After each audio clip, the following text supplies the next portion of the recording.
Imagine a bottled water like no other. Delicious, clean, and only a little salty.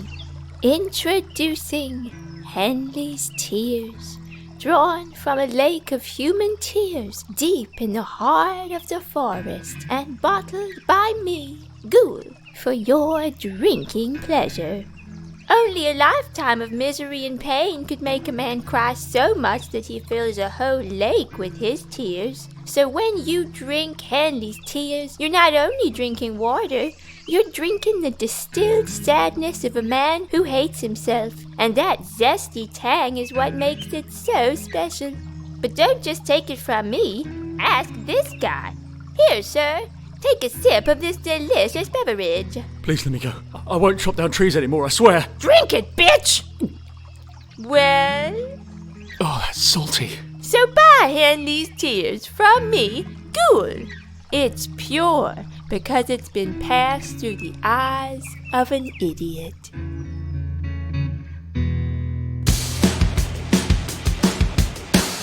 Hello and welcome to episode 10 of Hell or High Rollers! Yay! That's right, folks, we're in double digits. Here we go. People said we wouldn't make it, but we did. I am in the room with the wonderful Adam, Chris, Ellie, and Henry Shields. Full name, yet again. And we're very excited. So let's crack straight on and go round and introduce our characters. Hello, my name is Chris Leask and I play the character of GlueBrick Bumbledung, who is a Goliath... Oh no! Fuck. Oh, you were doing so well. I was doing so well, and I got I in could my see head. the focus in your eyes. You were really good. I really go was on. staring. I believe in you. Do it again. Barbarian. He's a barbarian. So I'll go on that. So even though he's a barbarian, he's always wanted to be a wizard or like some sort of spell casting being. He's always really envious when he sees people do it, but he loves being strong. But it does come with its faults. Like if he has to pick up a delicate flower or has to carry a puppy, mistakes will happen. But has he killed puppies? Is that what you're saying? I think no. Let's not deep into that. But yeah. Let's not go into that. Thank you. That is me today, David. Very good. Thank you, Chris. Hi, I'm Adam Megiddo and I play Eric Sanguinious, the necromancer who lives alone in the Rodney Marsh in the High-Vis Tower. We've learned that Eric has become something of a dramatist, or has always been something of a dramatist. At the moment, he's working on a series of movies. He's doing a little movie franchise about zombie racing car drivers called The Slow and the Spurious. Wow. Very good. Very nice. Hi, I'm Ellie Morris, and I have a cold today, so I apologise for my sniffles if you hear them. And I play Ghoul, who is a 5-inch tall sentient mushroom, aka a campestry, if you want to be a nerd about it.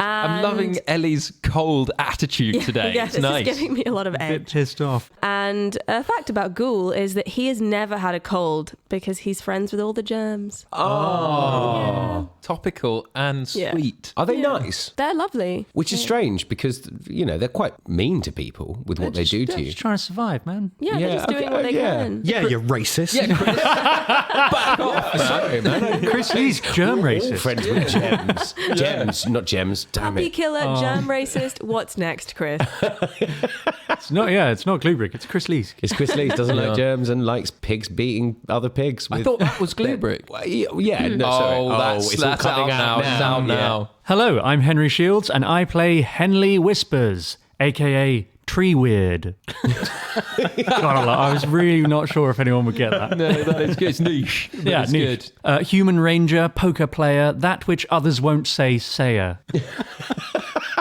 He says that which others won't. That which others are too afraid to say. That's good. Do you have an example? I do. No one really likes gin.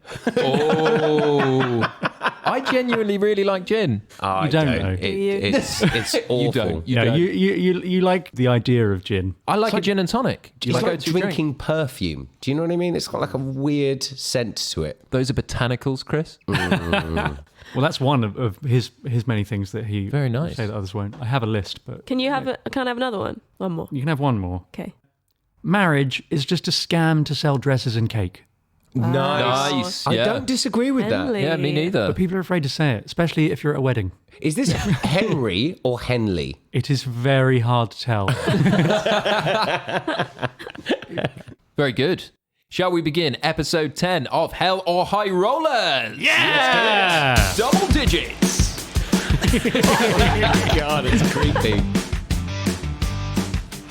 Okay, great. So we last left the Happy Boys in the sinking city on the third layer of hell.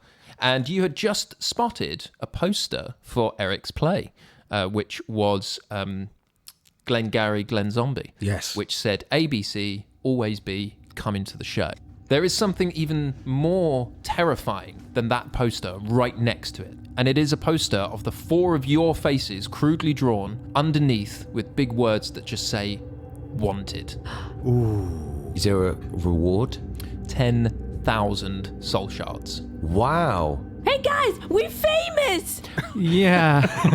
So if you turn yourselves in, you'll get 10,000 soul shards. Well, okay, what, does this mean we should keep our heads down, or is this a good thing? I'm signing autographs. Roll up! Roll No. up! Go. What? That's not exactly what it means. What does it mean? It means that we are, well, when it says wanted, it means that we're wanted by whatever passes for police here in hell. You don't think that was because I punched Bezos in the face? That's probably what it is, because we destroyed the last layer we were on, didn't we? I don't know what kind of state it was left in. It didn't seem good. It seemed like we destroyed their entire society and economy and What? everything as we left. That's a very negative attitude.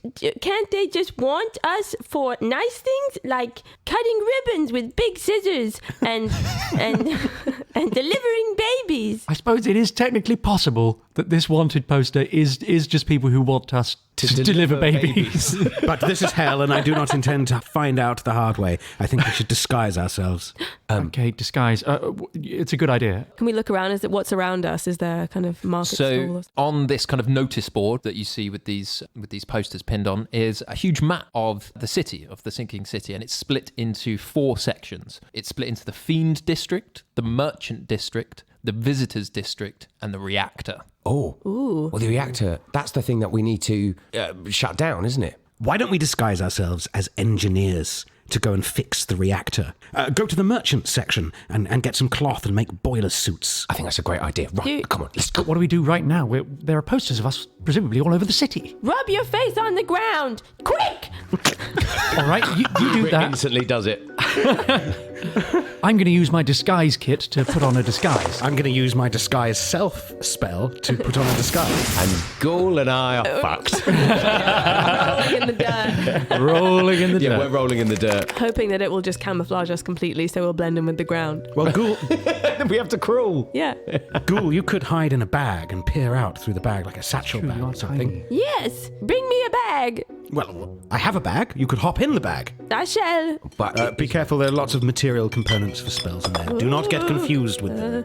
Now we just have to disguise the giant. Oh, yes. hello. He's covered in dirt now. Maybe I could be your prisoner. Maybe you're coming to get the reward. Oh, that's not a bad idea. I think that's the best idea I've ever had. It's not a bad idea. Should we do that? Yes? Prisoner? All right, Train me I'm up. going to try and disguise myself as a devil guard. Devil Guard, very good. Great, okay, so Ghoul is in a bag, and Affirmative. and Eric has cast Disguise Self. Yeah. You are, what do you look like? A short, fat imp. A short, fat imp, perfect. And Henley is using his disguise kit to disguise himself as a devil guard. Yeah, a tall, thin devil guard. Very to go good, with the short, very fat imp. So just keep it simple. I'm going to give Eric and Henley advantage on any checks if someone tries to investigate you to see if you're really who you say you are. Yep. And GlueBrick presumably is some sort of prisoner in this. We could do prisoner, or he could do a performance as I'm covered in mud now. I could be like an old wench. You're massive. You're like 8 foot tall, aren't you? I'm gonna bend. I'll bend my Massive, knees. old, bendy wench. Yeah, no, I'm going with that. And then Right. if all fails and they're like, "Who's that old wench?" I'll be like, "Oh, it's me, the prisoner." We can always change it, but I love it. Go for now. Flawless. Let's say that's what's happening. And you guys, where are you heading? Should we head to the merchant district and see if we can get some cloth to make boiler suits. You want to make some, I don't know why I've got obsessed with boiler suits. you want to get at the reactor, make some boiler suits. Yeah, I just like the idea of being sort of, janitors. Okay, great. Okay, yeah. So we put on these disguises in order to go and get some better disguises. Absolutely, yeah. That's Nailed the it, happy boys way. Yeah. To the merchants district. Fantastic. So as you wander through the city, following signs to the merchants district, you wander through a marketplace and you see several stalls and shops selling their wares. This busy street is populated by devils from all across the 9 layers, and they're looking to pick up goods and fuel and all kinds of things from this marketplace. Now, there are many, many shops. So what kind of stuff are you guys looking for specifically? Well, firstly, how much gold do we have? I mean, gold, we didn't come here with any gold. Shards. Shards, We yeah. I have don't one think... shard coin that I think is worth either 5 or 10. We used the bird. I think we have the farmer's shard left, which is worth 5. It's not good. It's not great, no. Well, you We're gonna only have need to- 3 boiler suits because Ghoul is tiny. That's very true. I think we're going to have to steal something. Maybe we need to shoplift or pickpocket and get some extra coin. Yes. Unless we can find a quick job to do. So, as you're wandering through the market, you see that there are lots of other things going on as well as market stalls. And there are kind of several ways that you could possibly make money. There is lots of gambling tables with different games that people are playing. You could gamble your 5 shards. I like that idea. You can participate in gladiator fighting, and you can fight more and more powerful monsters in order to win more money. Henley steps forward and says, "Hand me the soul coin." I don't know who has it. I think you do. Oh, You have thanks. So I Hand just me the walk soul over. coin. Thanks, Henley. And I take it out of my pocket. And then Henley says, "Don't worry, guys. I am an incredible gambler. I can do this." Steps over to the nearest gambling den. Whatever is just like a there. little table, like kind of the chess boards they have in Yeah, in, what New kind York. of what game we playing, boys? Are you just going up to a random table? I want to know what the game is first. Okay, so What's the game?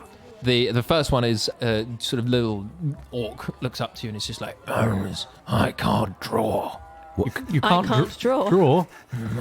I can't draw. I'm very sensitive about my lack of skill in artistry, okay? Oh, sorry. I don't need you. And you see like a really terrible, crude little drawing next to him. Yeah, no, you can't draw. I'm so sorry.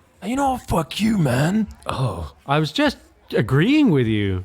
Yeah, well, I don't like the fact that I can't draw. Do you like the fact that you can't speak? And he rises to his full height. And he's like this huge giant, like 8-foot orc. How's the gambling going, Henley? Eric, please, I've got this. And roll me a strength check. A strength check? Am I in a fight? No. Well, just roll me a strength check, all right? I've had enough of your lip. Well, I got a 5. Ooh. He grabs you by the scruff of your neck and lifts you off the ground and just puts you face to face, and his like stinking breath is like breathing in your mouth. He's like, "You got a problem, son?" No problem at all. Listen, I just want to play high card draw. That's all. No problem here. How much you got? 5 shards. Wow. Boys, he's got 5 shards. And everyone just laughs. And he sits you down in the chair and he's like, "Put it on the table." Soon to be 10 shards, my man. Assuming this is a 2-for-1. But I don't know how your game works. That's good maths. Oh, That's yeah, how it good. works. It's doubling. And so, this orc sits you down on the table and he puts 5 shards down on the table. Okay, yeah, I put my 5 shard coin at the farmer, who we definitely do still have to make up for what we did to him. Yeah, you might lose his soul coin. That's true, and the sentimental value of this coin is much higher than 5 shards. But Henley's a gambler, and he likes to roll the dice or draw the cards, and he can't resist. So here we go. Okay, I've got a deck of cards here. Do you want to draw first or second? I'm going to draw second. Going to draw second. I'm going to stand behind Henley so I can see the card before he lays it down on the table. Okay, very good. Aces are low, by the way. Okay. So the orc draws his card and lays it on the table, and it is a king. Yeah, That's the highest possible. highest possible card. Fantastic. Well, nice king. Not as good as my... I cast an illusion on it to make it a bigger king. What, as in the card? Bigger. No, so that the king is just a bigger king on the front of the card. All I can do is draw now. Yeah. Okay, so nice king. Equally as good as my king. King. and I place down what was the 9 of clubs. Okay, he's going to roll an intelligence check because the card does look different. And he rolls a 3. Wow. So he's a tie. One might say a draw. Oh! Very good. Very good. Didn't think you could draw. I'm getting too pleased. He's getting way too pleased with himself. He's going to give it all away. Easy, Eric, easy. So he just looks at you and Ged and says, we can go again, or you can run away. Oh, we'll go again. Do you want to go first or second? I'll go second. So he draws a 7. Ooh. Oh no, looks like you're in for a rude surprise when I show you My 9. I look desperately at Eric and then I place down what was the 3 of spades. Okay, he's going to roll another intelligence check. He's not so smart. This time he rolls a 2. So he does fall for it. And he slams his 5 shards on the table and pushes them over to you. Come on, He's like, congratulations. double or nothing. Fine. He puts 10 shards on the table. You want to go first or second? This time, I'll go second again. So he draws. He puts down a jack on the table. Oh. And Henley draws. Oh, you lose, my friend, thanks to my Queen. and I place what was the 2 of diamonds. So unfortunate. I'm getting less lucky every time. Another intelligence check. Is this a cantrip? It is a cantrip. yeah. Oh, wow. It's minor illusion, so I can just keep going. We just got to hope he keeps failing his roll. Or odds are that not you fair. actually win. Yeah, which seems unlikely. And he gets a 12, which I'm going to say is not enough. So he falls for it again, and he just pushes his 10 shards over and just slams his fist on the table. You now have 20 shards. I scoop them up and I say, gambling's not for everyone, my friend. Maybe stick to drawing. And as you walk away, you just hear him crying. Oh, no. Sad He's an evil giant. orc, I don't care. Come on. Okay. Guys, Ghoul's asleep. Oh. Oh, Ghoul's fallen asleep in the He bag. fell asleep in the bag. Sit down. Ghoul's having a nap. Okay, everybody. Everybody, you heard. Ghoul is asleep. I would Let us like tread carefully. to accept this award on behalf of the happy. Oh. What's happening? Oh, it's okay. You were just Pops sleeping. out of the bag. Oh, what did I miss? Not much. There was a gambling scene. And I'm an old wench. Mysterious. So we've got got money 20 now. shards We've got 20 now. shards. Should we go try and buy some fabric? Can we see what would it be? A haberdashery. Yeah, you can see a haberdashery. Yeah, sure. Can we walk into the haberdashery? Yeah. Greetings, my good fellow. Hello. Who do I see? You see a tall, kind of slender elf with little devil horns and red eyes. Ah, not often you come across an elf in these parts. No, Okay. What's your name, good woman? my name is Stabby McLargeface. Okay. Large face. Yes. Stabby McLargeface was given to us by C. Dave, which it was not me, by the way. Thanks, C. Dave. We need some boiler suits. We need the cloth from which you would make a boiler suit, right? That's what We have boiler suits here if you want them. Oh, No, okay. we want the cloth to make a boiler suit. No, Okay. but No, do you have the cloth? Yeah, we have the cloth. Don't worry, guys, we've got the cloth. how much does it cost to buy a boiler suit? A boiler suit is 20 shards. Bugger. Say, what an expensive lair of hell. It really is. What do you need? Well, I could use, some partnership. I'm quite lonely. Well, how would you feel about giving us 3 boiler suits if we found you love today? You found me love today. Mm-hmm. Okay, yeah, I could do that. I can make that exchange, sure. Can you draw? Can I draw? Yeah, I'm a fantastic drawer. I think I have the perfect match for you. And I go outside, and as soon as I get outside, I suddenly go under my rag and I start pretending to shake like an old wench. Very good. So I go up to the giant that is, I assume, still crying. The orc. The orc is. I thought it was a giant. Yeah, the orc is. He was just a giant orc. Oh, of course. Just of a course. large orc. Hey, you're lonely. How did you know? Because you. Oh, hey, no, it's okay. It's okay. Do you want to be in love? Yeah, everyone would love to be in love. Yeah. Come with me. and I grab him by his chin and I take him to the shop. And as soon as I get in the shop, bringing the guy in, I'm just like, and that is love! This is the strangest episode we've done. And while GlueBrick's been doing that, you guys have been with the shopkeeper.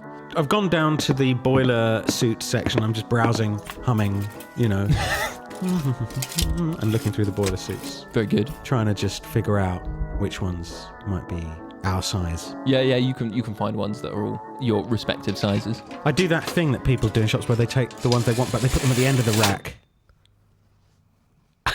What? Is that a thing people do in shops? Well, I thought it was, but then the silence made me realise that no one does that. What have you been doing? Going to say more. If you pick out like the things you want, you kind of put them at the end of the rack because you can come back to them later. Does no one do that? So no one else gets it? Yeah. I just clutch them. I'm hanging on to them. Walk around. You're with them holding for a on bit. to them for dear life. Just like it sounds like just Adam, you go into shops and just mess up the order. Yeah.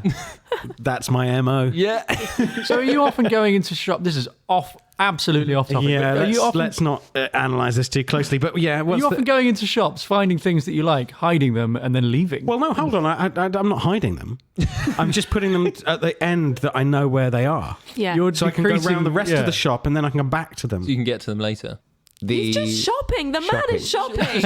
Can't a man shop on the fourth layer of hell? Is it the normal. fourth? This is just a very manipulative way of shopping. This Machiavellian system of shopping. I can't just buy things. You have to add an element of intrigue and deception to your I have to shopping. deceive myself while shopping. Every shopping trip is another mystery. Okay, Ghoul's hopping out the bag. Such hell yeah. Nice. Bag pun. Very good pun. Ghoul, look. What? I've taken some of the boiler suits and I've put them on one end of the rack. Yes, I like what you've done there. And now I am going to blind the shopkeeper. Excellent. Very good. How are you planning on blinding the I'm shopkeeper? going to cast blindness. I was wondering when things were going to kick off. Yeah. How this works is I can blind or deafen a foe, choose one creature within range, and make a Constitution saving throw. If it fails, the target is blinded or deafened for the duration of 1 minute. Whoa. Okay. So you're casting blindness on the shopkeeper. On Stabby McFuckface, what is it? Stabby McFuckface. Stabby McLargeface. Yeah. Yeah, very good. So Stabby McLargeface is going to have to roll a Constitution saving throw against your spell save, which he 100% fails. He gets a 2. Yeah. So you cast blindness, and Stabby McLargeface just goes, my eyes, my eyes. Henley jumps on this and goes, oh my God, spontaneous blindness. Stabby, your eyesight's ruined. This is permanent. This is terrible for you. What? And just as that happens, the door bursts open and GlueBrick comes in. That's love! What is going on? What is going on? Love is blind. And I take the boiler suits and we run. Yes. So you grab Running. 3 boiler suits and you guys just start making your way out of the shop. Yeah, there is a giant orc in the doorway now. I know, I was just thinking we could blind him. Blindness. You're going to use another spell slot to blind the orc. Yeah. Okay, great. Why not? Let's hope we don't get into some serious combat that we're going to regret using those spell Got slots. more. The orc gets an 8, so the orc is also blind. Nice. And the orc is just like, what are you doing? And that's love! And then I just run out. Very good. You flee into the streets, leaving the screaming orc and shopkeeper behind. Do they fall in love, though? You'd never know. You weren't in there. You've run away. Can you tell us? Absolutely not. I think they're gonna. I mean, I think they're gonna it's fall in love, It's 'cause gonna they're bring so away to similar. me. They'd been bonded through trauma. They both went Yeah. blind together for a minute. Yeah, they've got Perfect foundations of a relationship. a common enemy Bonding through intimacy trauma. there. Yeah. But look, I have 3 boiler suits that will fit us because what I did is I put them to one side on the rail. I picked them out and I put them to one side so that I knew where they would be upon my return. That's very clever. Diabolical, Eric. Yes. The most evil man in hell. The most fiendish thing you've ever done. So as you guys walk into the marketplace with your new boiler suits, And Ghoul actually picked up a Sherlock hat too. A deerstalker. did you roll deerstalker. roll me a retrospective investigation check? Yeah, it's my first roll of the day. A 20! A natural 20. Yeah. Wow. You actually find one that is perfectly outfitted to a campestry. It's like a tiny little deerstalker hat. So as you're walking around the marketplace, GlueBrick, you spot a familiar looking shop.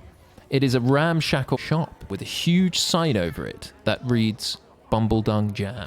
You see jars of Bumbledung Jam, and there are several pixies locked in small cages, and they're all like on display.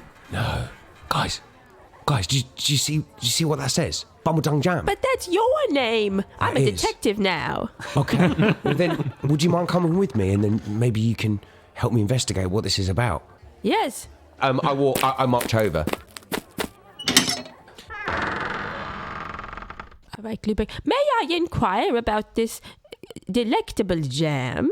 Where does this jam frequent? Prithee? From whence does the jam? You know what? Go, I'll have a chat with them. What? Oh no, we can do it together. Bumbledung Jam. Are you a Bumbledung? No. Then why are you selling Bumbledung Jam? Oh, just my job. I just sell Bumbledung Jam. Who gave you the Bumbledung Jam? Mr. Bumbledung. What do you mean, Mr. Bumbledung? Well, the owner of Bumbledung Jam gave me the Bumbledung Jam to sell here on the third layer. How does he talk to hell? How is he selling his jam over here? He just draws a little pentagram on the floor and someone's a devil. I pick up a jar and I smash it. What you do? That's 5 shards. It's not good what you're doing. Would you imagine that's 5 shards? I'm gonna call someone to come and just take you away. You can't smash up the jam. Don't do that. Okay, Ghoul. Prithee? Okay, back to me. No, listen to me. I am Bumbledung Jr. I am the son of Mr. Bumbledung. Oh, yeah, sure you are. Yeah. No, I am. My name's GlueBrick Bumbledung. Oh, you're GlueBrick, are you? Yeah, I am. What are you doing here? I'm dead. Well, I thought it was much, yeah. Can I try and see if there's a way that I can set free the pixies? Yeah, you can try and grab a cage and try and open it. So I grab it and I'm like, you can't do this. I've only just now realised that what we're doing is wrong. This is drugs. This is bad. And it has to stop. So, and I rip off one of the bars. Roll me an athletics check. 19. Yeah, and you just rip the cage and the pixie just flies off. So, Be free! Be free! What? Henley and Erica just stood outside the shop, sort of listening to the chaos within. Yeah, we're keeping an eye out to make sure no bounty hunters or guards are coming close. And Henley turns to Eric and just says, Eric, what's the long-term plan for GlueBrick? Very good and disturbing question. This is not a sustainable course of action, is it? No. He's a liability. Whoa. both of you roll me a perception check. 15. No, 3. 3. Eric, you are too deep in conversation to notice anything, contemplating GlueBrick's fate. Henley, you notice that you guys are being followed by a bearded devil and a hellhound, and you get the feeling that they have been tracking all 4 of you since you came into the city.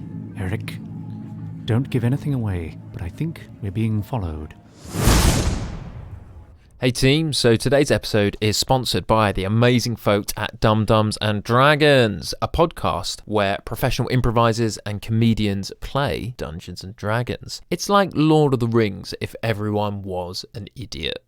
They have got professional storytellers from award-winning game designers, playwrights, improvisers, and some of those improvisers are trained at Second City. Dum-Dums and Dragons is a show that will definitely make you laugh, and it might even make you cry. It's a great show to listen to if you're looking for funny single stories or if you want to sink your teeth into a longer campaign. I've listened to a few of these episodes, and these guys are really funny. They're charming, they're quick-witted, and they're just amazing storytellers. You can listen to Dum-Dums and Dragons wherever you get your podcasts. They release episodes every Monday. Also, big shout out to the Dum-Dums and Dragons crew for all of their support. Now, let's get back to Hell or High Rollers.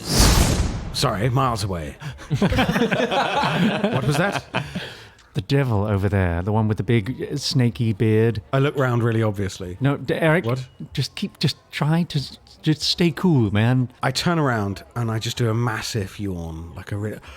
Oh! What? And look over there. What do I see?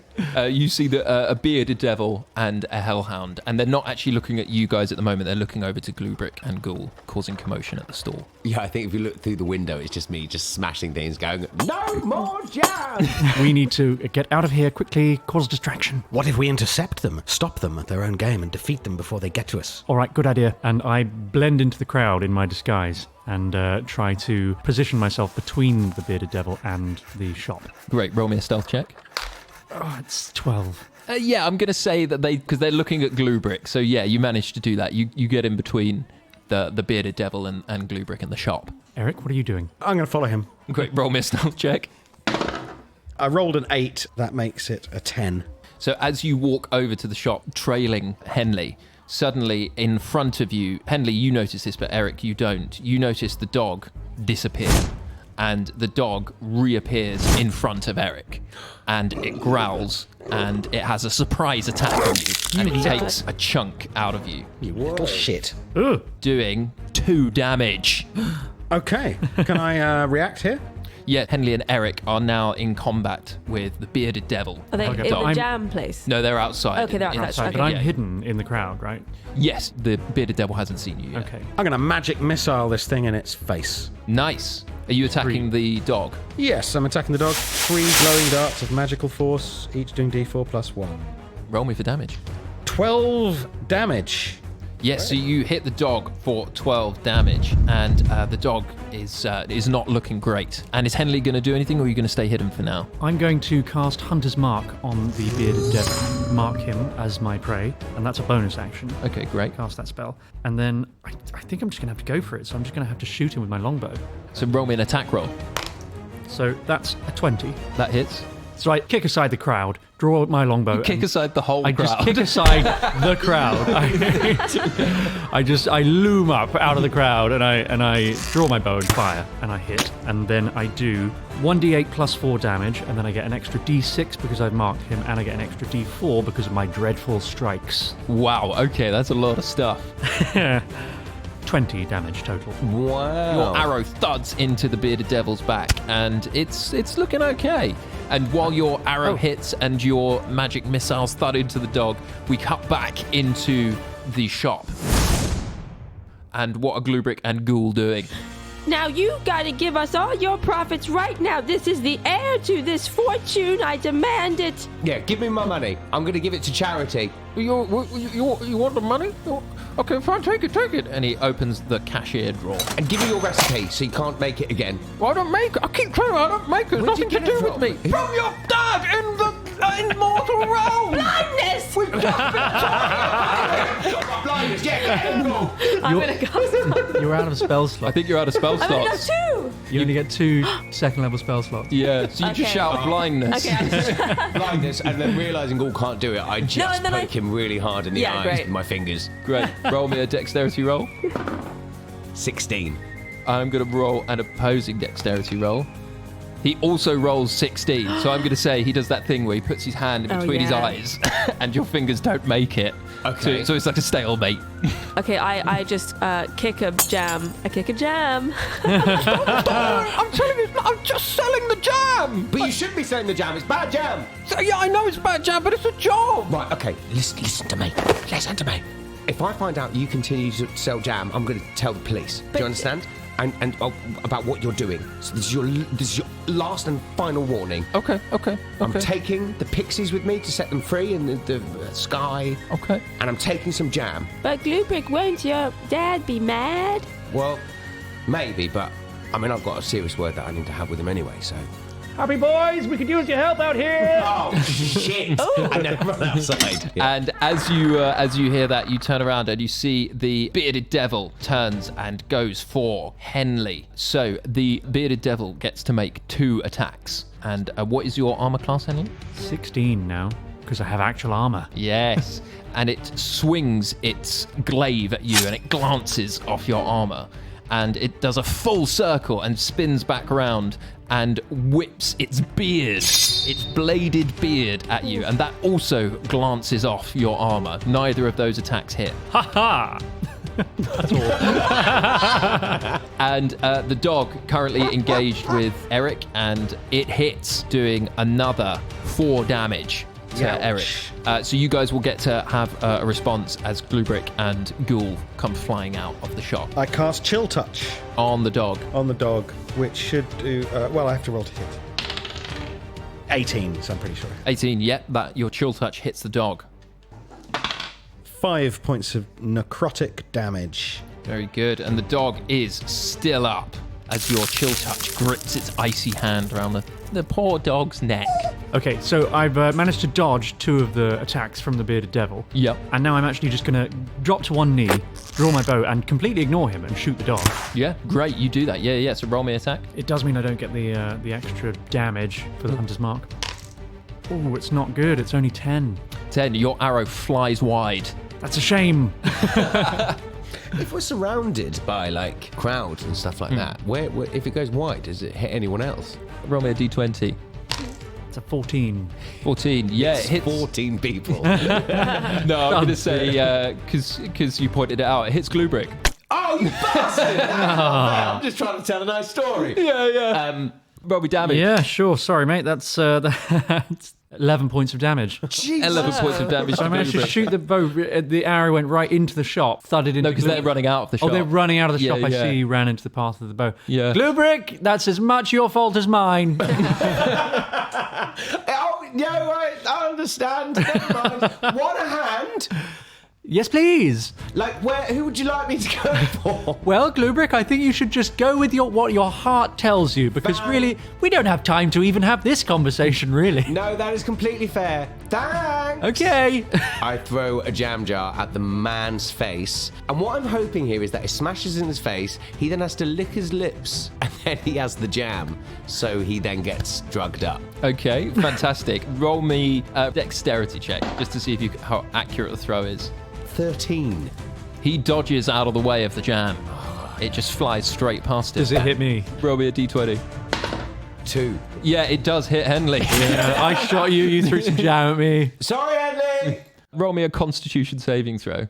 Actually, I've been drugged now. No, roll me a wisdom saving throw, actually. That's 13. So you know you shouldn't lick the jam in the middle of a fight. Henley licks the jam. Yeah, I thought it was. Roll me a constitution check. Tasted the jam. Well, that's a natural 20. Yeah, so you take the jam and it pumps you up. You're feeling good, but it's not doing it. It's not affecting you negatively. Ooh, I'm buzzing. Yeah. Great. Henley's pupils dilate. Yeah, and just really just chewing his lips a bit. You know? Yeah. Oh, that's a good jam. Having a lovely time. Guys, I think we should open a sports bar. So it is now Ghoul's turn. But before you go, Ghoul, you scan the crowd and you hear the growling of more hellhounds as 3 more bearded devils arrive. Ooh. And you all start to realize that these guys are the bounty hunters and they want your heads for the money. Okay, so Ghoul looks around at the chaos and the threat of his beloved happy boys, and he just says, "This is not my jam!" And then I'm going to turn on my symbiotic entity. Oh, wow. Okay. This is your like special ability that you get from being in the forest, right? Yes. As you get for being a druid. Yeah, so Great. he can use wild shape to awaken the spores around him and do cool shit. So Ghoul is gonna power up. Oh, he's powering Yeah, up. Yeah, nice. And so you sort of infuse yourself with these spores of the forest, and I think you get. I get 12 right? temporary hit points, and roll double damage dice on my Halo of Spores attack. Wow. Okay. Great. So this is an action that you're using now. I'm using the action now, yeah. So you feel the ground sort of crumble around Ghoul as these kind of green veins of poison just like creep up into your body, and your tiny little body sort of pulses, and it's like you're kind of like the Hulk, but a tiny little one, muscling up, and your eyes glow bright green, and you have now awakened your symbiotic entity. So that is your action. You can use Halo of Spores. Now, in D&D rules, it is a reaction, but I think Ghoul's just being cool. So Ghoul's being very cool. let's have Ghoul do an attack. Cool. So Halo of Spores, it's on. Great. So who are you targeting? The 3 guys that have just entered. One of the 3 guys. Who's the biggest? So you're going to target a new bearded devil. Yeah. Okay, yeah, you look for the biggest one. Tell me how your halo of spores works. Like, what does it look like? Just a swarm of these kind of glistening green spores just start traveling in from all around and start swarming around Ghoul, and then they all at once just fly over to the guy who I'm targeting, and he You're explodes. sort of firing. Explodes in a shower of spores. So you're sort of firing like a mini tornado of spores. Yes. At the bearded It looks devil. like, when you're looking at a storm on a geographical screen. a You know what I geographical mean. screen. So you know, I'm gonna the weatherman. So I'm gonna roll a Constitution saving throw for the bearded devil, which it fails. So you get to do 1d4 times 2 necrotic damage. Great. 4. So you 8. do 8 damage. Yeah, nice. So you hit the bearded devil, and these 3 new bearded devils and their dogs immediately start charging in towards you. Henley sees this happen, sees Ghoul come to life, and all these spores swirl everywhere, and he says, "Holy shiitake!" Nice. As the bearded devils come in, 2 of them go for Henley with their glaive, and they both hit with their first attack with their glaive. So combined, they do 12 damage. Ooh. Then they swing at you with their beards. And both of their beards hit. What are their beards made out of? Blades. Yeah.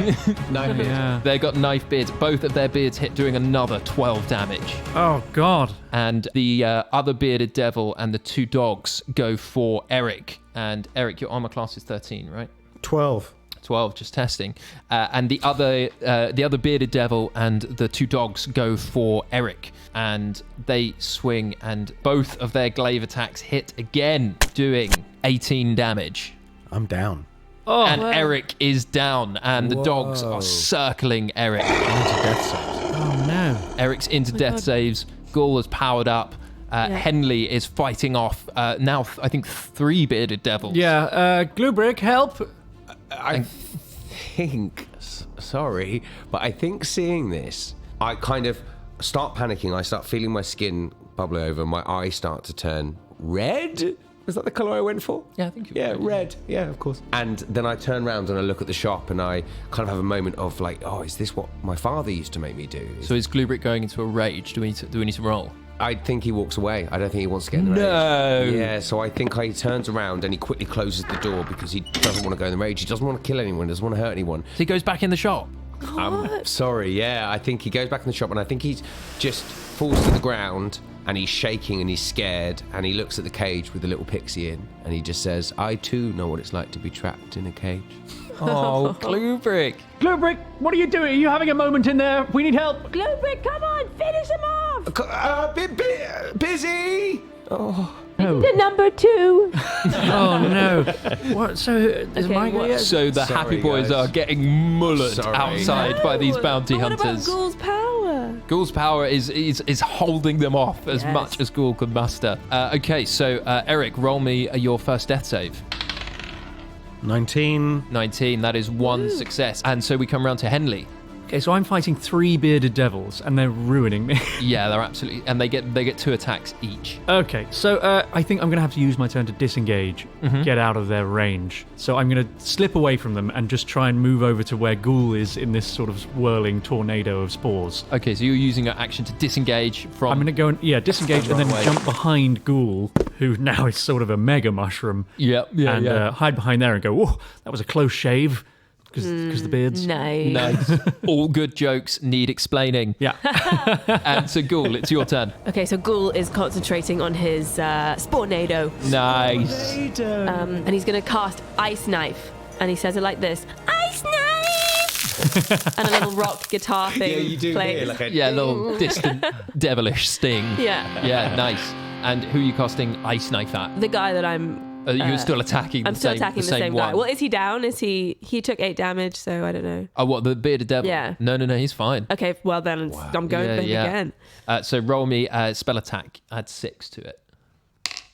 7. 7. Your ice knife flies wide. And roll me a d20. 20! 20! Yeah. 20. It loops round and comes back towards the devil, flies through the window and smashes into GlueBrick. Oh, No, yeah. you deserve it. You've run away. And roll me a d10. 10. Hitting GlueBrick for 10 Oh, damage. shit. Sorry. So as the fight is falling apart, the Happy Boys are in disarray, and it is now the turn of the three bearded devils. Having seen the raw power emanating from Ghoul, they charge towards you, and as you brace yourself for the attack, suddenly you feel the ground beneath you begin to shake as vines spring up from the earth, grabbing the lead devil and pinning it to the floor. From nearby doorway, you see a woman dressed in a long, flowing Hessian gown, holding a quarterstaff, and you realise she is the one that has cast the spell. She runs over to Eric and casts Cure Wounds on him, stabilising him. Whoa. And as she runs over, you feel as her hands touch your skin, you feel your skin starts to crack and harden and is now covered in tree bark. And you now have an armor class of 16 as she picks you up off the ground. Great. How many hit points do I have? You had 4 hit points, back on your feet, and an armor class of 16. Thank you, stranger. She turns and she shouts, come, there will be more of them soon enough. We need to get out of here. And she grabs Eric and just starts running off into the city streets. Go with her if we want to live. Very good. Come with me if you want to live. Yeah. Can I hear this? You can see the window is smashed from the Yeah, ice sure. knife. You can see into the streets. You can see Eric being taken away by this mysterious woman. And Ghoul and Henley are you following? I am. Maybe what I'll do is I'll put my hand out so Ghoul can jump onto it, and I'll hold him out like a priest holding out a crucifix to a vampire. Sure. You know, I hold out Ghoul like a little angry mushroom on my hand. And you guys are following the lady that helped you. Mm-hmm. Great. And GlueBrick. Yeah, I think I jumped through the window with my pixie, and I catch up with Henley and Ghoul, and I say to them, "Oh, whoa, guys, GlueBrick, where the hell have you been? I was fighting 49 people in the shop. I was helping. I promise." So as you flee through the city streets, you follow this mysterious woman into a ramshackle hut nearby, and it's seemingly carved and built into a mighty oak tree in the center of this marketplace. And she slams the door shut, and bark encases the door, locking you all inside this tree. And all of the noise and the heat and everything from this crazy marketplace just goes quiet. And inside this tree is a real place of tranquility and calm. Thank you, stranger. It appears that I owe you my life. Don't mention it. It's okay. Oh, you're German. Are you all right with that, GlueBrick? You don't... don't like germs.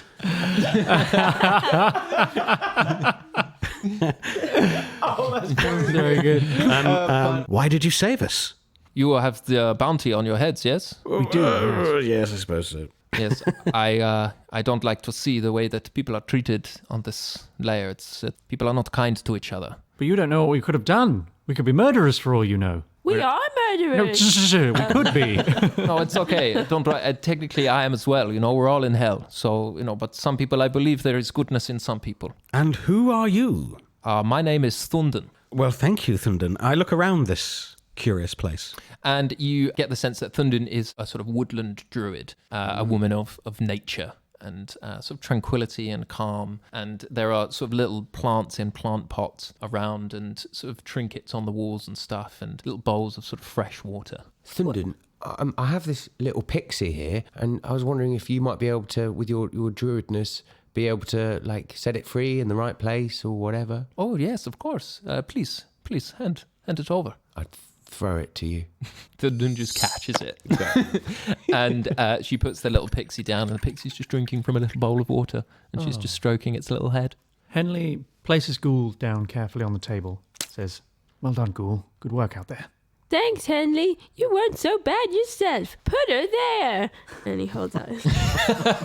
You give him a little Fist bump. tiny fist bump. Nice little fist bump. And then Henley draws his bow, walks over to GlueBrick, holds it up to his neck with the arrow pointed at his neck and says, "Just what the heck fire do you think you're playing at? What? You left us out there to die. Are you with us or against us, GlueBrick? Well, I don't know. I could be against you. I have no idea. You could have gotten us killed. But if I turned into that rage, I could have killed you worse. 3 times over, I could have killed you. So, of course, I'm not helpful, am I? I'm just going to hurt you all. Maybe I could be the brains. I don't have to be the fighter. Henley lowers his bow and walks away. Oh, everyone is being so grumpy at the moment. Henley just makes eye contact with Eric and gives him a knowing look. I give him a knowing look back. It's serious, and we know. Ghoul sees this and he just gives the room a knowing look. He doesn't know why, but he wants to be involved. And Thundern very excitedly runs over to Ghoul. I'm very excited to meet you. I've never met a campestro before, a real-life campestro. This is so amazing. Really? Well, I am a big celebrity. What you are to me now. What is your name? Ghoul. Wow, Ghoul. Can I hold you, please, Ghoul? All right. And you hop into her little hands, and she just pats your head and restores your 2 spell slots. Yeah. I too am a druid with calm and tranquility. You know, Ghoul, I can believe that. But guys, I'm so sorry to say, you cannot stay here. You will have to leave soon. Otherwise, they will break this tree down, and I can't afford to lose my home. No, of course, we don't want to be that much trouble to you. Could we have a little rest? Of Maybe course. a short rest? Absolutely, you can have a short rest. Maybe That would be nice. some pancakes. Yes, I have delicious. I can make you some delicious pancakes. Thundern, is there anything I can do to repay you for your kindness? Oh, well, it's quite a big favor to ask, to be honest. Very well. I'll just have a little sleep over here. At least I asked. No, go on then, Thundern. I'm listening. Okay, so you've seen the huge reactor at the center of the city. The reactor, yes, tell us more. I want to destroy it. We want to destroy the reactor as well, because we're trying to get to the portal. The portal! The portal. The portal in the bottom of the swamp. So you're trying to get to the next layer. Yeah. Yes. Well, then it seems that fate has aligned us all together. How fantastic. You see, I want to destroy the reactor because this plane was once a lush, green, verdant land. It used to be called the Oasis until the devils mined it for all of its resources and started processing souls here. All of this pollution that you see is all from the darkness in people's souls, and it has corrupted this land and polluted the waters. If we destroy the reactor, the swamp underneath the city will drain, and you will have access to the portal. How extraordinary. Thundern, I believe we can help. And with a very theatrical flourish, I produced the boiler suits. I placed these on the end of a rack. When I was in the store, I spotted them and I put them to one side so that other customers wouldn't take them. That is extremely clever. Yes. Do you know, in truth, I have never met anybody else that does that as well. You do it too. Of course, yes, I do it. How else will you come back and you want to find them later on, yes? I might fall in love with Thundern. Is there a role for A roll for falling in love. No, I'm now going into game mechanics. This sounds perfect. I mean, she saved me. Yeah, it's kind of Messiah complex. I was just thinking that as well. Savior complex.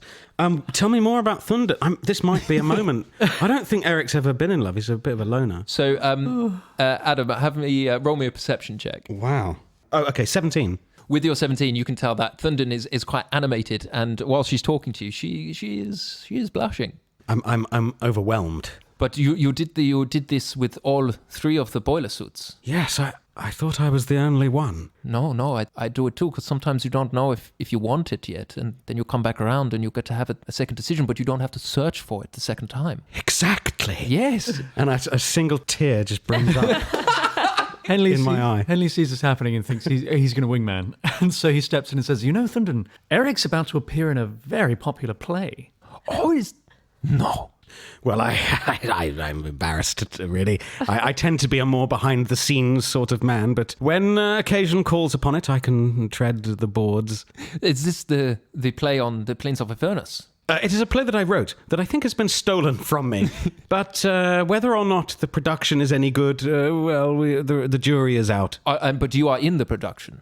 I shall be appearing. Or yes. then I'm sure it will be the best production in all of the 9 Hells. You flatter me, Thundern. I tend to be a more behind-the-scenes sort of man, but when occasion calls upon it, I can tread the boards. It is a play that I wrote that I think has been stolen from me. But whether or not the production is any good, the jury is out. I shall be appearing. You flatter me, Thundern. And Please, you need a short rest. Please use this my bed. There's a bed here. It's mine, but you can if you want. Your bed. It's my bed. Yes, I don't have to. I won't be in it. I don't need to I'll rest. use it, thanks. Oh, okay.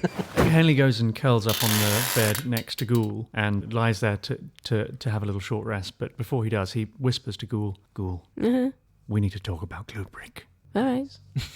And so Eric is resting, Ghoul and Henley are resting. And what's GlueBrick doing? He goes into a rage. No, seeing everyone fall asleep, GlueBrick says under his breath, "That is love." And sits down, takes out a letter that his mother wrote him, and he just tears it up and throws it to the floor. And Thundern sees this happen and just walks over and is like, "It's GlueBrick, yes? Yeah. Are you okay, GlueBrick?" Yeah, no, I'm okay. I guess I thought I knew everything about me, and I don't know anything, and I guess I just don't really have anyone to really talk to about it, because no one knows. I don't even know when certain things happen to me.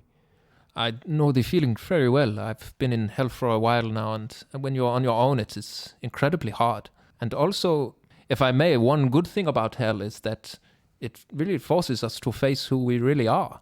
Because everybody who comes here thinks, I don't deserve to be here, I didn't do anything wrong. But you must be here for a reason, yes? Well, I'm starting to think that, yeah. And you don't talk to your friends about it? You are constantly in life and death battles with each other, helping and saving each other.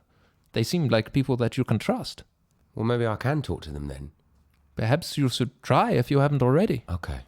Wake up, everyone! Not right now. Not right now. Okay. Just let them, as friends, we'll just let them sleep, okay? Let them sleep. Yes. I just go and sit on the end of the bed next to Henley and just stare at him and wait for him to wake up. GlueBrick, maybe you want to sit in my reading chair. So that when you stare at people, because they're unconscious, they're in a vulnerable state. If they wake up and see you staring, that might scare them. You're quite a big guy, you know? All right, bitch. No.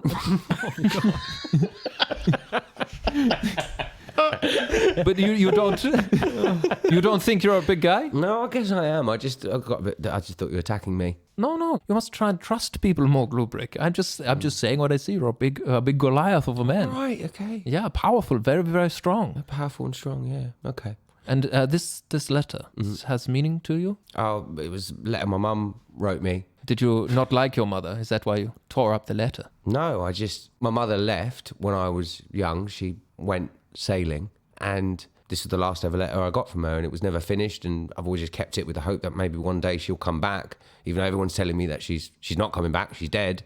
Guess I had a bit of hope, and I don't really feel attached to anything now. I'm just angry. Well, I'm sorry to hear that, GlueBrick. And she picks up the pieces of the letter and casts a little spell, and they fuse back together. And she says, "Why don't I hold on to this until you feel ready to have it back?" That would be nice. And I give her a hug. And now GlueBrick is in love with her. And as you hug her, you just hear her say, from buried in your chest, "Do you know if your friend Eric is single?" Oh, well. No, keep your voice down, GlueBrick. Keep your Okay. voice down. You don't want to wake them up. He's very much single. Oh, okay. Oh, he's very, very lonely. Very, very single. Okay. Thank you, GlueBrick. It's been most informative. Okay. And I go over and I sit on Eric's bed and I stare at him to tell him the good comes news. over. It's like, GlueBrick. Yes. Stop staring at your friends while they are sleeping. You're right. I should short rest. Yeah. Oh, you can short rest as well. Yes. And so, GlueBrick, she ushers you to a nice reading chair in the corner, away from everyone. You can stare at them from a distance, but maybe on the bed is a bit much. Okay, I will stare. Okay. Henley rolls over and just opens his eyes a little and says to Thundern, "This short rest we're having, could we stretch it to a little 8 hours? Or you would like to have a long rest? I'd like to make it a little longer. Maybe, yes, a long rest." You know what? I think you can have a long rest, yes. Thanks. So, everyone sleeps soundly through the night. You guys are all back up to full health. You've got all your full bits back. And in the morning, Eric, you are the first to stir. As your eyes open, you see Thundern standing over a large map of the city with what looks like a blueprint of the reactor. I love maps. Oh, Mr. Eric. I didn't wake you, did I, with my walking around and noises? No. I was just dreaming. Oh. Idly. I am something of a dreamer. Oh, No one could see, but I did take my glasses off in the middle of that line. Tell me more about the map. You're looking at the reactor. yes, this is the closest I've got to a layout of the reactor, but I don't know how accurate it is. I don't know what's inside, but... Did you draw this map yourself? No, I got an elf haberdasher to draw it for Well, me. why don't you go and marry him? Sorry, I'm so sorry. I didn't realize that you were involved in a relationship. Forgive me, my clumsiness entirely. No, Eric, the relationship is purely business professional, you know? He just drew me a map. That's it. Nothing else. I in terms of a personal, there isn't one. I don't have one. You are currently single. Available single? Yes. Yes. It's a difficult lifestyle, isn't it? It's incredibly lonely. Yes. I love being alone, but sometimes I want someone to share it with. Yes, it's a strange paradox, isn't it? Yes, you understand. I do. Yes. A single tear brims in my eye, and then I look at her and I just really meaningfully say, all the way to the end of the rack. And she just, a single tear falls down her eye, and she just says, yes, all the way to the end of the rack. Eric, if you don't mind me asking, could you tell me a little more about your play? I would love to come and see it. Well, it's about undead real estate sellers. Right. Okay. I haven't started rehearsing it yet. Oh, I see. When do you start rehearsal? Do you know? Oh, I don't know, actually. And from sort of an ethereal space, you just hear, "Hi, Eric!" Oh, gods. And in a flash of thunder and lightning, Toots appears, stood right next to you. Not now, Toots, not now. Just says, "Sorry to interrupt, time for rehearsal." And he grabs your hand, and in a flash, Eric is gone.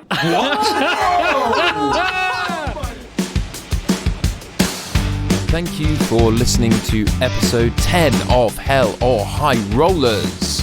And a massive thank you to all our Patreon subscribers. Thanks to you wonderful people, we have now hit our stretch goal. And that's right, folks, that means we will be releasing the 2 never-before-heard pilot episodes that we did before we started recording Hell or High Rollers. They will be available soon on our Patreon. Also on that Patreon, you can find 3 episodes of our side campaign Elsewhere, run by Henry Shields, plus a ton of other amazing content. Also, stay tuned to the end of this episode to hear the Dum Dums and Dragons trailer. I've been Dave Hearn, I'm your GM. Ellie Morris playing Ghoul, Adam Megiddo playing Eric Sanguinious, Chris Leask playing GlueBrick, and of course, Henry Shields playing Henley Whispers. Special shout out to our wonderful Patreon legends, including Jack Daniels, Tom Brand, Shannon, Force Majeure, Laura Cowley, Jana, Simon Crimp, Eilish Mullane, am I saying that right? Eilish Mullane, it's fun to say. Faye Taylor, Emily Erblick, am I saying that right? These are fun names to say. Emily Erblick and Glenn Thompson. Thank you for listening to Hell or High Rollers. I've been Dave, you've been wonderful. Good night! When you get through 9 layers of hell, you'll have a hell of a story to tell. You're heading back to life, back to the grind, but it ain't that like you knew so well. Keep telling myself to stay strong. You know I ain't done nothing wrong. I can feel it in my soul that this ain't where I belong.